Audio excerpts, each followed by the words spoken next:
जेजू नाजारेताक आयलो, थंय तो ल्हान व्हड जाल्लो आनी आपले सवये प्रमाणे सोनवारा दिसा देवस्थानान गेलो आनी वाचूंक उबो रावलो. इजायस बकनाराचें पुस्तक ताका काडून दिलें आनी पुस्तक उसयतना अशें बरयलेलें आसा तें ताका मेळ्ळें. ताणें म्हाका अभिशेक केला देखून सर्वेस्पराचो आत्मो म्हजेर आसा.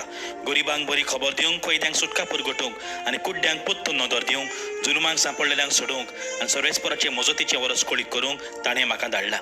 आनी पुस्तक कवळून ताणें सेवका कडेन परत दिलें आनी बसलो. देवस्थानांत आसलेले समेस्तांचे दोळे ताचेर लायलेले आसले. तेन्ना ताणें तांकां सांगूंक सुरू केलें, हें शास्त्र लिखीत जें तुमी आतां आयकलां आज तें खरें जालें. बाबड्यानो, आयज पवित्र पुस्तकाक भेटयलेलो आयतार. पवित्र पुस्तकांच वाचूंक, नियाळूंक आनी त्या प्रमाणे चलूंक आमी भास दिवया देवाक. सदांच आमी देवाचें उतर वाचुया, एक बरी संय आमच्या जिवितान आमी आपणावया.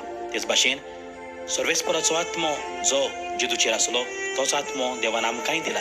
बऱ्यांक बरें करूंक, गरिबांक बरी खबर दिवंक, कैद्यांक सुटका परगटूंक देवान आमकांय पाठयल्यात. म्हणटच देवाच्या उतरा प्रमाणे चलुया आनी बरी खबर सगल्याक परगटुया.